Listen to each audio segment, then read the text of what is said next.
Well, this is Attorney Alan Garfinkel. I'm filming here today from my office in Maitland, Florida, just outside of Orlando, Florida. Filming today the day that Matthew slammed into Florida. And so what I want to talk to you about today are some of the things that you're going to be thinking about and hopefully some tips that might be valuable.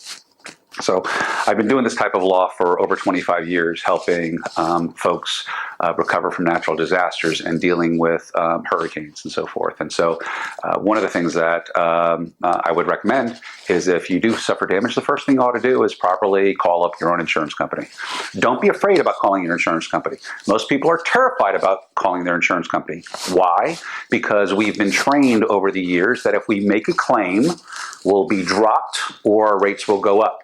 That's not the case in the case of a natural disaster where there's an emergency involved. So in other words, make your claim.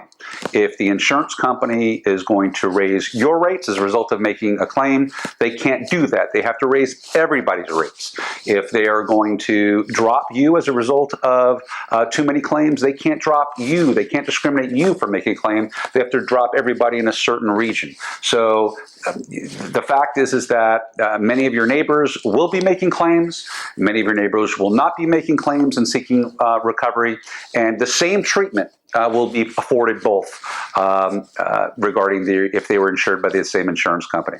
So number one is don't be intimidated right now of establishing a claim number and getting the process started.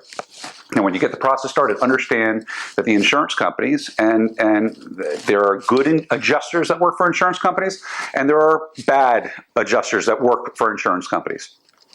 Understand that insurance companies are not necessarily manned to handle these claims where normally they're dealing with thousands of claims daily. Now they're going to be handling millions of claims. And so what happens is that many times they recruit adjusters, internal adjusters, folks that work for the insurance companies to try to save them money from all over different parts of the state. And so those folks are not necessarily familiar with the building codes and the requirements and the costs involved with repairs and the code requirements of Florida.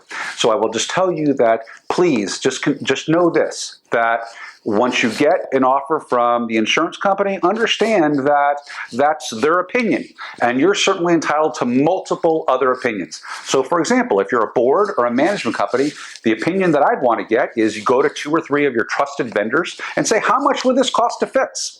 You know, what actually am I going to need in terms of money-wise to fix this?